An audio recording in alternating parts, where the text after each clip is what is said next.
Welcome to Telugu ప్రభా TV. నేను మీ journalist రెహమాన్ని. రానున్న ఎన్నికల్లో అంటే 2029 ఎన్నికల్లో ఏపీలో ఇదే కూటమి తిరిగి రిపీట్ అవుతుందా అంటే ఖచ్చితంగా అదే పరిస్థితి కనిపిస్తోంది. వాస్తవానికి క్షేత్రస్థాయిలో ముఖ్యంగా ఏపీలో తెలుగుదేశం, బీజేపీ, జనసేన ఏదైతే మూడు పార్టీలు కూటమిలో భాగస్వాములుగా ఉన్నాయో ఈ మూడు పార్టీల మధ్య క్షేత్రస్థాయిలో విభేదాలు నడుస్తున్నాయి. లుకలుకలు ఉన్నాయి. రానున్న 2029 ఎన్నికల నాటికి కూటమి విచ్ఛిన్నమవుతుంది. ఖచ్చితంగా ఈ మూడు పార్టీలు తిరిగి 2019లో ఏ విధంగా అయితే విడివిడిగా పోటీ చేశాయో అదే పరిస్థితి రిపీట్ అవుతుందని చెప్పి చాలా అంచనాలు క్షేత్రస్థాయిలో ముఖ్యంగా సోషల్ మీడియా మాధ్యమాల్లో పెద్ద ఎత్తున ప్రచారం నడుస్తుంది. కూటమి 2029 ఎన్నికలకు ఉండదని చెప్పి.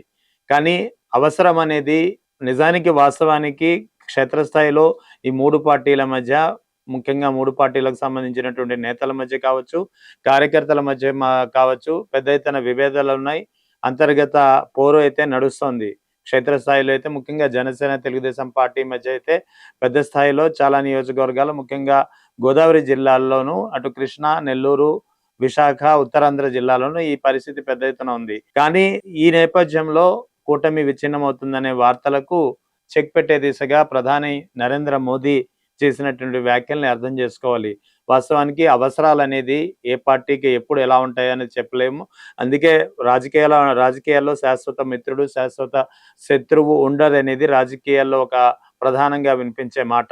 2029 ఎన్నికలను దృష్టిలో పెట్టుకుని ప్రధానమంత్రి నరేంద్ర మోదీ ముఖ్యంగా దక్షిణాదిలో ఏదైతే కూటమి పార్టీలు ఉన్నాయో కూటమి పార్టీని బలోపేతం చేసే దిశగా ప్రధాని నరేంద్ర మోదీ ప్రయత్నిస్తున్నారా అంటే తాజాగా జరిగినటువంటి పరిణామం అందుకు సాక్ష్యంగా నిలుస్తుంది. ముఖ్యంగా ఇటీవల ఆయన బీజేపీ పార్టీ ఎంపీల సమావేశంలో, బీజేపీ అంతర్గత సమావేశంలో ఆయన ఏపీ, తెలంగాణ బీజేపీ నేతల్ని ఉద్దేశించి చేసినటువంటి వ్యాఖ్యలు చాలా కీలకంగా ఉన్నాయి. ముఖ్యంగా తెలంగాణ నేతలకైతే తెలంగాణకు సంబంధించి మీకన్నా అసదుద్దీన్ ఓవైసీ బెటర్, అతను పనిచేసినంతగా కూడా మీరు పనిచేయలేకపోతున్నారంటూ తెలంగాణ బీజేపీ నేతల్ని ఉద్దేశించి ప్రధాని నరేంద్ర మోదీ చేసినటువంటి వ్యాఖ్యల తర్వాత అదే క్రమంలో అదే సమావేశంలో ఏపీలోని బీజేపీ నేతలకు కొన్ని స్పష్టమైన సూచనలు జారీ చేశారు ప్రధానమంత్రి నరేంద్ర మోదీ.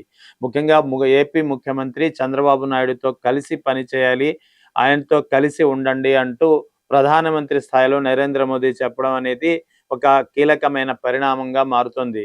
ఏదైతే క్షేత్రస్థాయిలో విభేదాలు ఉన్నాయి, క్షేత్రస్థాయిలో ఉన్న విభేదాల కారణంగా కూటమి విచ్ఛిన్నమవుతుందనే వార్తలు ఏదైతే వినిపిస్తున్నాయో వీటికి చెక్ పెట్టే దిశగా ప్రధానమంత్రి నరేంద్ర మోదీ ఇప్పటి నుంచే ప్రయత్నాలు ప్రారంభించారనడానికి ఈ వ్యాఖ్యలే ఒక కీలకంగా నిలుస్తున్నాయి. అయితే అది ఎందుకంటే ప్రధానమంత్రి నరేంద్ర మోదీ ఇప్పటి వరకు ఫలానా రాష్ట్రంలో ఫలానా పార్టీ నేతతో కలిసి పని చేయండి అని చెప్పి ఇప్పటివరకు ఆయన చెప్పిన పరిస్థితి లేదు. తొలిసారి బహుశా ఇదే కావచ్చు, చంద్రబాబు నాయుడుతో కలిసి పని చేయమని చెప్పడం. ఎందుకంటే వాస్తవానికి కూటమి ఏర్పడక ముందు అంటే ఆంధ్రప్రదేశ్కు సంబంధించినటువంటి పరిణామాలను పరిశీలిస్తే 2024 ఎన్నికలకు ముందు బీజేపీ, తెలుగుదేశం, జనసేన కలిసి ఒక కూటమిగా ఏర్పడేందుకు జనసేన అధినేత పవన్ కళ్యాణ్ చాలా తీవ్రంగా శ్రమించారు. వాస్తవానికి బీజేపీకి కూటమిలో భాగస్వామ్యంగా ఉండడం, ముఖ్యంగా తెలుగుదేశంతో జత కలవడం అనేది అప్పట్లో బీజేపీకి ఇష్టం లేని పరిస్థితి. కానీ ఆ తర్వాత జనసేన అధినేత పవన్ కళ్యాణ్ చొరవతో, పవన్ కళ్యాణ్ కృషితో మొత్తానికి కూటమిలో మూడు పార్టీలు ఏకమయ్యాయి. ఆ తర్వాత 2024లో భారీ విజయం సాధించిన పరిస్థితి, 2014 కూటమిని రిపీట్ చేసిన పరిస్థితి. ఆ తర్వాత 2019లో మాత్రం ఏ పార్టీ ఆ పార్టీ ఒంటరిగా పోటీ చేసి గెలవలేకపోయాయి. వాస్తవానికి 2024 ఎన్నికల్లో వరుసగా అప్పటికే 2 పర్యాయాలు బీజేపీ కేంద్రంలో అధికారంలో ఉండడంతో సహజంగా ఉండే వ్యతిరేకత కావచ్చు, తర్వాత ఇతర కారణాల వల్ల కావచ్చు, లేకపోతే ఎన్డీఏలోని కూటమి పార్టీల్లో ముఖ్యంగా ఉత్తరాదిలో ఆ పార్టీలో ఇతర పార్టీల్లో ఉన్నటువంటి బలహీన పరిస్థితి కావచ్చు, మొత్తానికి ఎన్డీఏ చాలా తక్కువ స్థానాలను గెలుచుకుంది. ఒక దిశలో చెప్పాలంటే మ్యాజిక్ ఫిగర్ కు కేవలం 20 స్థానాలే మాత్రమే అధికంగా వచ్చిన పరిస్థితి.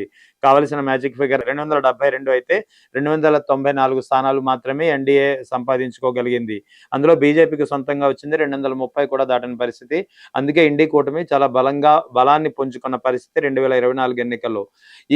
ఇక్కడ ఈ క్రమంలో 272 మ్యాజిక్ ఫిగర్ ను దాటి ప్రభుత్వం ఏర్పాటు చేయడానికి ప్రధానంగా సహకరించిన పార్టీలు ఏపీలో తెలుగుదేశం పార్టీ అయితే, అటు ఒడిశాలో ముఖ్యంగా బిజు జనతాదళకు సంబంధించినటువంటి పార్టీ కాస్త వీక్ అవడంతో అక్కడ ముఖ్యంగా ఒరిస్సాలో ఒరిస్సాలో కూడా కాస్త బీజేపీ బలం పుంజుకుంది.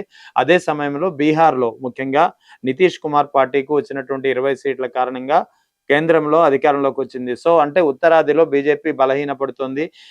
ఈ గ్యాప్ ని పూడ్చుకోవాలంటే దక్షిణాదిలో ముఖ్యంగా కూటమి పార్టీని బలోపేతం చేసుకోవాల్సి ఉంది. ఎందుకంటే దక్షిణాదిలో ముఖ్యంగా ఏపీ, కర్ణాటక, కేరళ, తమిళనాడు, ఒడిశా పరిశీలిస్తే ఒడిశాలో ఇప్పుడిప్పుడు బీజేపీ అధికారంలోకి వస్తుంది. కర్ణాటకలో బీజేపీ కాస్త బలంగానే ఉన్న పరిస్థితి. కానీ తమిళనాడు, కేరళలో అయితే బీజేపీ పెద్దగా బలంగా లేదు. తెలంగాణలో ఇంకా బలపడాల్సి ఉంది. సో తెలంగాణలో కాస్త బలం పుంజుకుంటే కొన్ని స్థానాలు పెంచుకోవచ్చు. అదే సమయంలో ఏపీలో మాత్రం కూటమి పార్టీలతో ముఖ్యంగా జనసేన, తెలుగుదేశంతో కలిసి నడిస్తే బీజేపీ సంఖ్యాపరంగా కాస్త బలం పెంచుకోవచ్చు అనేది ప్రధానమంత్రి నరేంద్ర మోదీ ఆలోచన.